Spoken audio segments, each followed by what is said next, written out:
Hello guys, स्वागत है आप सबका सुमेर कोडिंग में, जहां हम गांव से ग्लोबल डेवलपर बनने का सफर शुरू करते हैं। मैं हूं सुमेर और आज हम देखने वाले हैं क्लाइंट सर्वर आर्किटेक्चर क्या होता है और डेटाबेस क्या होता है।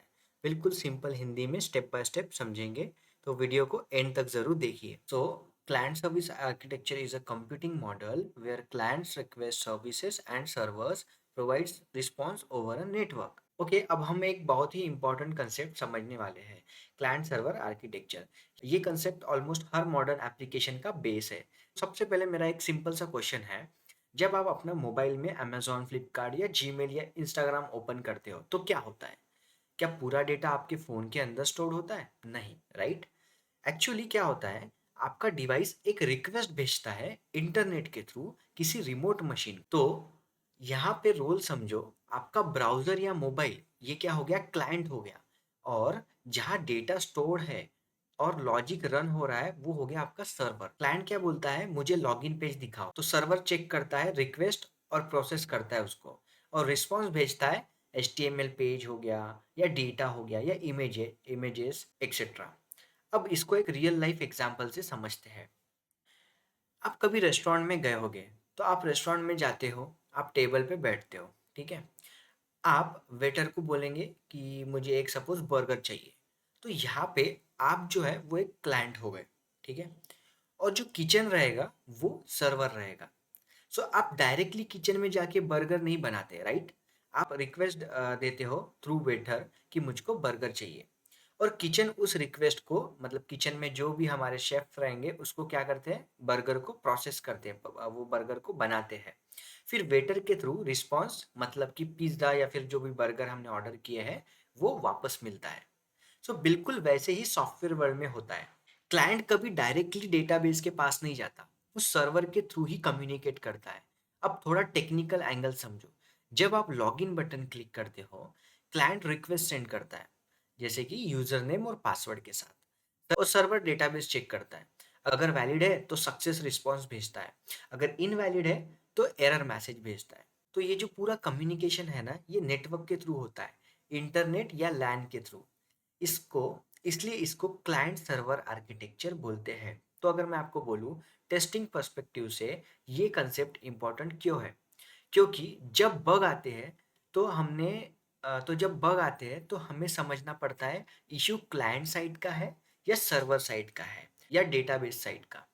सो कभी UI एरर होता है, कभी API फेल होती है, कभी डेटा रॉन्ग शो होता है। मतलब कि अगर कभी UI एरर आया तो क्लाइंट इशू हो गया, कभी API फेल हुई तो सर्वर इशू हो गया, कभी डेटा रॉन्ग शो हो रहा होता है तो फिर डेटाबेस इशू हो गया। सो अगर आपको क्लाइंट आर्किटेक्चर क्लियर है तो डिबगिंग और डिफेक्ट एनालिसिस इजी हो जाता है। क्या कह रहा हूँ मैं?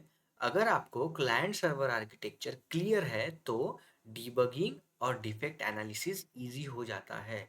और एक स्ट्रांग बात याद रखना, client request, server response and testing ensures both communicate correctly. कि जब क्लाइंट रिक्वेस्ट देता है और सर्वर रिस्पॉन्ड देता है, और टेस्टिंग में हम इंश्योर्स करते हैं कि दोनों भी सही से काम कर रहे हो। ये कंसेप्ट ऑटोमेशन में भी काम आएगा जब हम APIs और वेब टेस्टिंग करेंगे। तो I hope you understand client server architecture. Please comment below your queries related to this topic. Next topic है, what is database? Database is an organized collection of data that can be easily accessed, managed and updated। तो अब समझते हैं database क्या होता है। Database basically एक जगह होती है जहाँ डेटा स्टोर होता है। फॉर एग्जाम्पल, आप फ्लिपकार्ट पे अकाउंट बनाते हो, आपका नाम, ईमेल, पासवर्ड ये सब कहाँ स्टोर होता है?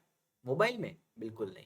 तो ये डेटाबेस में स्टोर होता है, जो भी आप रेस्पेक्टिव प्लेटफॉर्म यूज कर रहे हैं, जैसे कि फ्लिपकार्ट, अमेजोन या फिर जो कुछ भी आप वेबसाइट्स वगैरह यूज कर रहे हैं उसके।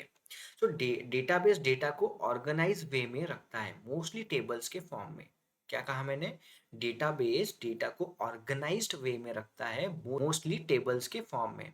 सो टेबल्स में क्या रहेंगे, हमारे रोज रहेंगे और कॉलम्स रहेंगे। रोज माने रिकॉर्ड्स, कॉलम्स माने फील्ड्स। और डेटाबेस चार मेन ऑपरेशन सपोर्ट करता है, लाइक क्रिएट, रीड, अपडेट और डिलीट, जिसको हम CRUD बोलते हैं, CRUD बोलते हैं।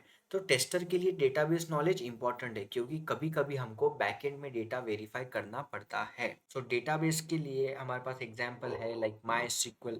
सो माई SQL हो गया, ओरेकल हो गया, ठीक है। सो क्रड अगर हम देखें तो क्रिएट मतलब हम कोई नया रिकॉर्ड बना रहे हैं, ठीक है, नई एंट्री कर रहे हैं। रीड माने हम उसको रिट्रीव कर रहे हैं उस डेटा को। अपडेट करना मतलब जो आपने डेटा पहले से स्टोर किया है उसको फिर आप अपडेट कर रहे हो। जैसे कि अगर मेरा नाम सुमेर है तो मैं उसको बदल के कुछ और कर रहा हूँ, या फिर डिलीट, अगर मुझको रिकॉर्ड डिलीट करना रहा तो मैं डिलीट कर दूंगा रिकॉर्ड। तो अब हम नेक्स्ट वीडियो में देखते हैं बेसिक सॉफ्टवेयर टर्मिनोलॉजीज। और अगर आपको वीडियो अच्छा लगा हो तो please like, subscribe, share and comment below your questions. Thank you.